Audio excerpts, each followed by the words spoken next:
dilanjutkan dengan 15 menit untuk sesi tanya jawab. Mohon perhatikan durasi waktunya dan saya berhak untuk memotong atau membatasi jika sudah lewat dari durasinya. Oke? Silakan waktu paparannya dimulai 5 menit dari sekarang. Baik, selamat siang Bapak Ibu semua, apakah suara saya kedengaran? Ya. Oke, selamat siang. Assalamualaikum warahmatullahi wabarakatuh. Salam sejahtera untuk kita semua. Om Swastiastu, Namo Buddhaya, salam kebajikan. Mohon maaf, ini saya menggunakan belangkon karena tadi pagi saya menjadi saksi nikah, adik saya nikah. Jadi saat ini masih posisinya ada di luar, saya sengaja mencari ruangan untuk presentasi. Baik, perkenalkan, nama saya Budi Satrio, akan memperkenalkan Smart Antre, sebuah revolusi antrian masa kini. Baik, latar belakang munculnya Smart Antre adalah untuk mengatasi antrian pada layanan kesehatan. Sekarang coba kita pejamkan mata, bayangkan Bapak dan Ibu berada dalam suatu antrian di rumah sakit, ramai, berisik, wajah setiap orang cenderung tegang dan capek, serta fokus untuk menunggu dipanggil, atau bahkan kebingungan, takut antriannya kelewat. Nah, mari kita buka mata kembali.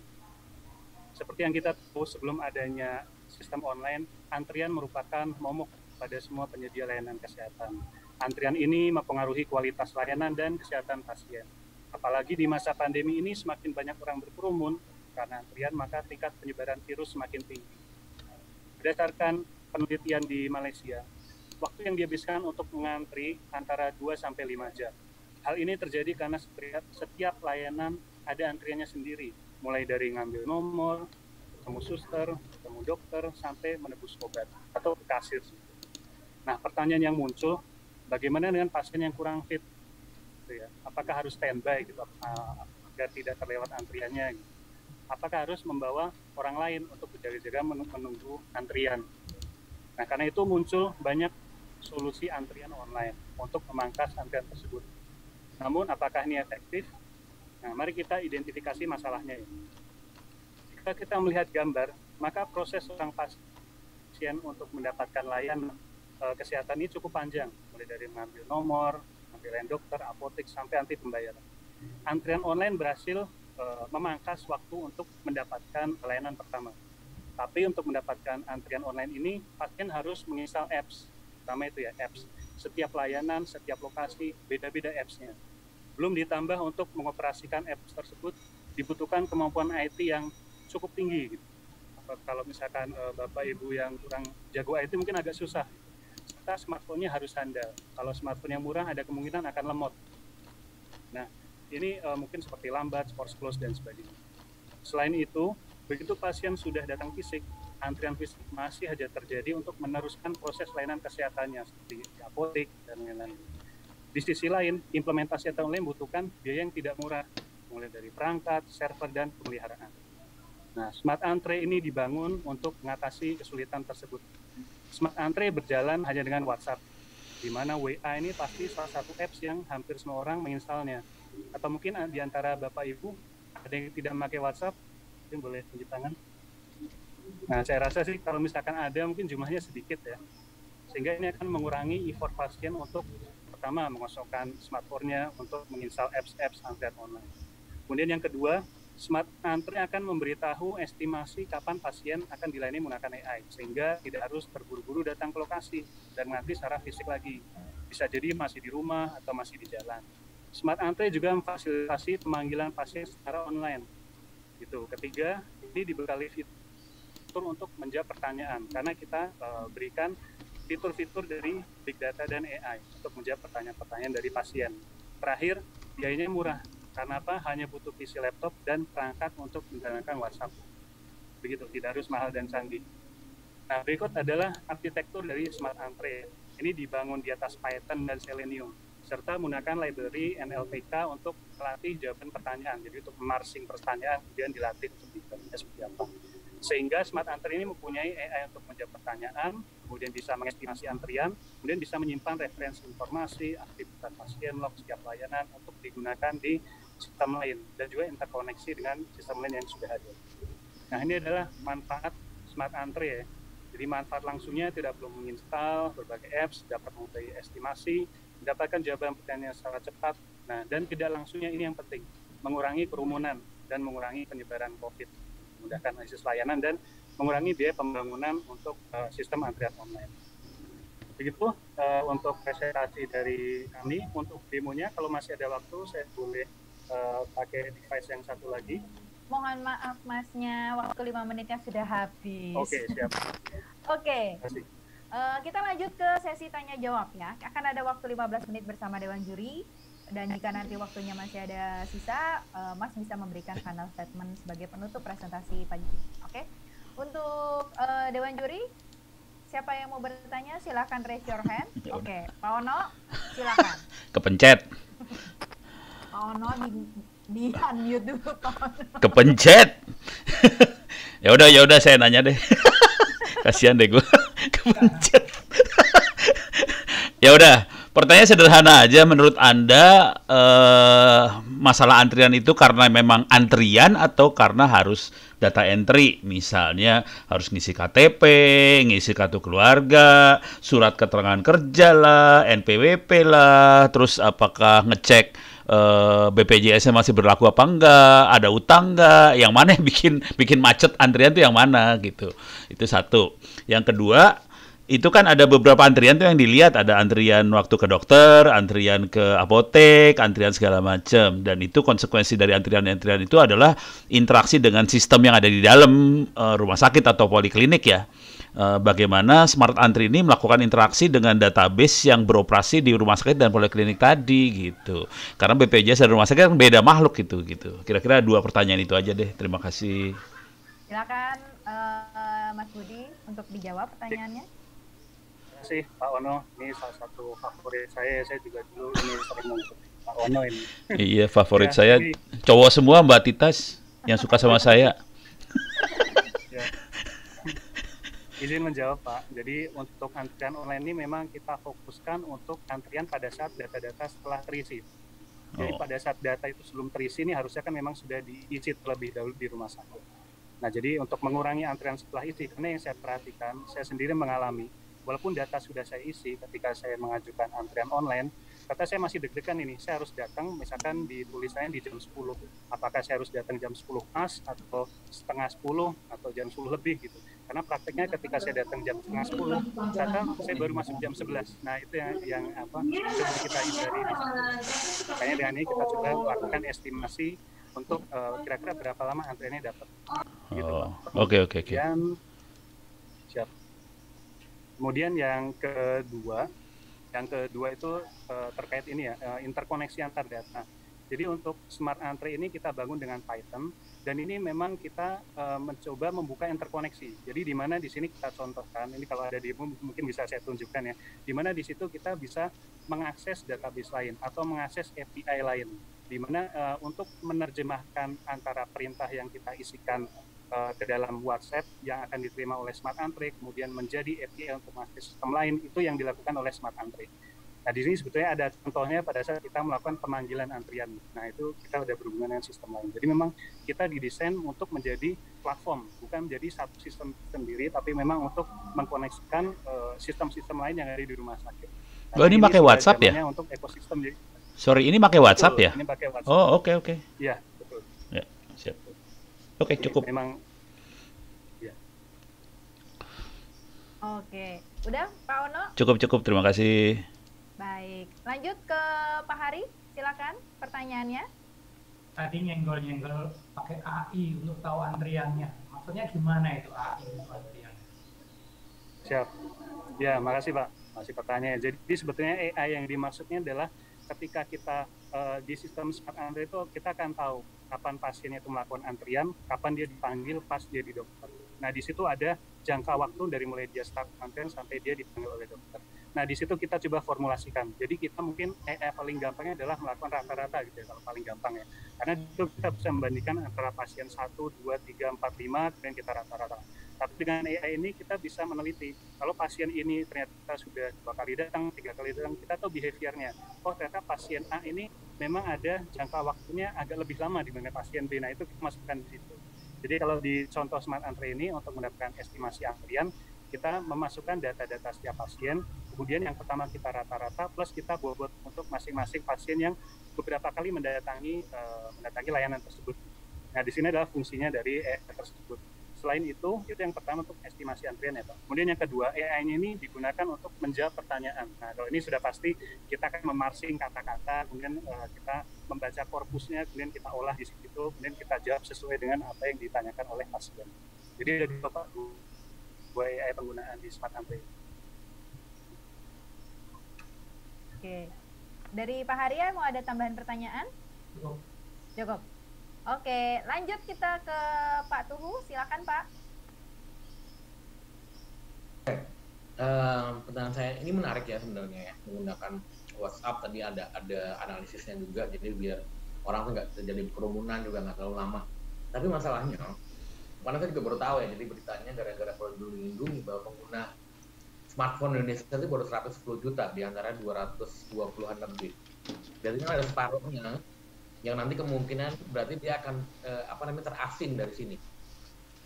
Bisa nanti misalnya itu jatuhnya dikomunikasikan lewat bukan lewat WhatsApp tapi lewat SMS yang lebih sederhana lagi, karena tadi ya, karena kalau kita ngomongin pemerintahan kan nggak bisa kayak di swasta gitu. Oh, saya hanya melayani yang ini aja. Ini nanti ada di demo lagi nanti gitu. Anda berarti mengeksklud orang-orang dan menciptakan kesenjangan gitu. Nah, kira-kira apakah itu mungkin yang itu? Terima kasih atas pertanyaannya Pak Nugraha. Iya Pak, jadi jawabannya adalah mungkin sekali. Kenapa kita memilih WhatsApp? Karena kita target segmennya untuk ini adalah pasien-pasien yang sebetulnya dia mampu, tapi dia mungkin keterbatasan untuk bagaimana cara mengisi apps-nya gitu, atau keterbatasan untuk menginstal apps itu di smartphone, di mana smartphone-nya itu mungkin murah, yang mungkin size disk-nya itu cuma 8 GB gitu, atau tidak mampu. Nah, kita mencoba menarget itu. Tapi untuk menarget semuanya, jadi Smart Antri ini dibangun berdasarkan API, di mana kalau kita lihat arsitekturnya, itu memang akan berbeda gitu, antara siapa yang membaca perintah yang masuk dari WhatsApp, kemudian siapa yang memproses. Jadi ketika kita akan menambahkan SMS, kita tinggal nambah saja itu. Jadi pesan-pesan perintah yang dibaca dari WhatsApp itu kita tinggal cloning, kemudian kita arahkan untuk menggunakan SMS, karena sifatnya sama. Jadi dia membaca pesan, kemudian kita meneruskan pesan. Nah, ini kemudian kami juga coba perkenalkan ini bahwa di WhatsApp ini sampai jauh ini belum ada API yang gratis. Nah, ini kita mencoba membuat sendiri ya, membuat sendiri dari Selenium. Dan ini bisa dipakai, bisa dibuktikan bahwa ini murah, tidak menggunakan API bisnis ataupun yang lain. Hanya cukup nomor WhatsApp, HP yang bisa menjalankan WhatsApp, mau dia mahal, mau dia murah, nggak masalah, dan juga PC atau laptop untuk menjalankan Python. Cukup itu saja, jadi seharusnya bisa menjangkau semua masyarakat, apalagi masyarakat yang WhatsApp itu kayaknya sebuah apps yang sudah dimiliki banyak orang, walaupun mungkin nggak semua punya ya kalau di total seluruh Indonesia, tapi itu sudah cukup banyak. Mungkin itu. Oke. Ada pertanyaan tambahan lagi Pak Tuhu? Sudah cukup. Cukup. Oke, untuk Pak Mustafa, apakah ada pertanyaan? Iya, ini menarik ini untuk bisa memecah antri ya. Mungkin pertanyaan saya begini. Ini kan kalau menggunakan WhatsApp tadi sepertinya itu agak statis ya.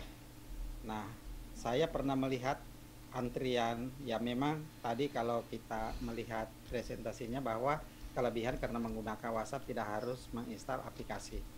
Nah, tetapi di aplikasi saya melihat beberapa antrian itu interaktif. Artinya mungkin nanti perkiraan di situ, oh Anda mempunyai jam berkunjung adalah jam 10 misalnya. Tetapi di aplikasi tersebut itu secara interaktif menyampaikan, oh dari Anda ada di urutan 10, sekarang Anda sudah berada di urutan 5. Atau mungkin nanti seharusnya sudah menjelang jam 10 itu ada informasi bahwa pasien di depan Anda itu masih dilayani, misalnya gitu. Nah, itu apakah nanti akan yang Anda bangun ini memberikan informasi secara update kepada pengguna itu, pemegang HP melalui WhatsApp, bahwa oh jangan datang jam 10, Anda kemungkinannya akan dilayani di jam 11. Mungkin itu dari saya. Terima kasih. Baik, Terima kasih Pak Mustafa. Jawabannya adalah iya Pak. Jadi di sini bukan hanya untuk statis, tapi memang untuk interaktif. Karena kita memberikan fitur di mana di situ kita learning dari pertanyaan-pertanyaan atau jawaban yang sudah diberikan sebelumnya. Jadi ketika ada pasien menanyakan sesuatu, ya mungkin dia akan kesulitan kalau harus datang di layanan informasi, dia bisa menjawab. Kemudian yang kedua, dia interaktif dalam artian dia bisa dipaksa panggil oleh layanan. Jadi misalkan antriannya sudah selesai cepat, dia bisa maksa manggil. Dan juga smart antri ini akan pengestimasinya otomatis ketika dia sudah mau mendekati misalkan sudah kurang dari 5 menit, dia akan memberikan notifikasi kepada pasien tersebut. Nah, ini sebenarnya bisa kami demokan sih ini sebetulnya, sangat menarik sekali. Jadi tidak hanya cuman saya mau antri, tapi di situ juga ada fasilitas untuk membaca komennya kemudian menjawab komennya. Gitu. Oke, Pak Mustafa mau ada pertanyaan tambahan? Udah cukup ya. Oke, baiklah. Karena kita masih ada waktu untuk Dewan Juri, saya mau memastikan lagi apakah ada yang ingin masih bertanya kepada tim kita yang ke-9. Aman semua ya? Mungkin kalau tidak ada, boleh saya demokan dulu. Boleh, silakan Mas Budi untuk mendemokan sekaligus memberikan final statement sebagai penutup presentasi Mas Budi siang ini. Silakan. Ya. Boleh saya share ini kamera ya. Mohon maaf ini saya ganti kamera. Saya buka dulu deh. Kelihatan. Nah, di mana di sini ketika kita akan mengisi saya mau antri apotek, nah kemudian kita klik saya mau antri apotek, di situ sistem akan menjawab. Mohon maaf kalau kurang jelas. Nah, ini ada tulisannya ya. Anda mendapatkan antrian nomor 7. Kemudian apotek sekarang sedang melayani antrian nomor 1, estimasi Anda mendapat pelayanan kira-kira 52 menit lagi. Nah, itu kira-kira contohnya seperti itu ya. Jadi ini ada estimasinya, dapat nomor antrian berapa, kemudian sedang dilayani nomor berapa. Itu satu contoh. Baik, mungkin itu untuk closing statement-nya dari kami sebetulnya lebih mengarah pada kita membangun aplikasi untuk memudahkan masyarakat, ya. Memudahkan masyarakat, dan yang penting adalah mengurangi kerumunan. Di mana kerumunan ini kan potensi virus menyebar, gitu. Apalagi dengan adanya virus mu. Wah, virus mu ini padahal kalau masuk bahaya nih. Kita mencoba mengakselerasi kemampuan digital kita untuk mencoba mengatasi hal itu dengan biaya yang murah, mudah diimplementasi, dan menjangkau hampir seluruh masyarakat. Nah, saya rasa Smart Antri dengan menggunakan WhatsApp, dan Big Data dan AI bisa menjawab itu. Mungkin itu dari saya. Terima kasih. Oke, terima kasih untuk tim Budi Satrio 85, mantap. Oke, waktunya akhirnya waktu untuk tim Budi Satrio 85 sudah selesai. Masnya bisa meninggalkan breakout room dan nanti dimohon untuk kembali lagi jam 2 siang untuk mengikuti penutupan dan juga pengumuman pemenang. Oke, terima kasih untuk presentasinya tim Budi Satrio 85 dan sukses selalu. Selamat buat adiknya juga. Terima kasih. Oke. Terima kasih, Mas. Oke, para dewan juri, jangan lupa untuk langsung mengisi formulir yang sudah disediakan. Dan sembari menunggu peserta kita yang terakhir, tadi juga sudah sempat ngobrol bahwa yang diharapkan dari para finalis, kalau dari Pak Hari adalah inovasi, originalitas, ide-ide menarik, serta dari Pak Ono adalah bisa diintegrasikan dengan sistem yang sudah berjalan. Nah, sembari menunggu peserta berikutnya, aku mau nanya sama Pak Mustafa. Kalau dari Pak Mustafa sendiri sebagai juri, apa sih yang diharapkan dari para finalis? Silakan Pak Mustafa. Ya, Mbak Itas, terima kasih.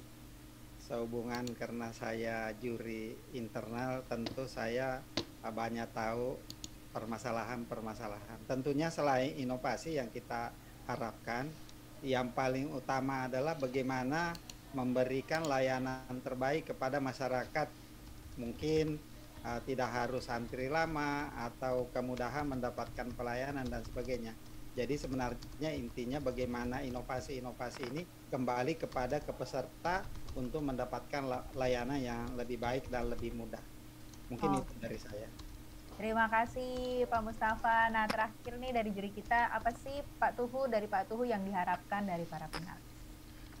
Oke, kalau dari saya yang diharapkan Pertama adalah tadi ya, jadi ketika dia bikin ide, solusi, itu pertama menjawab kebutuhan. Kedua, itu kontekstual dengan keadaan Indonesia.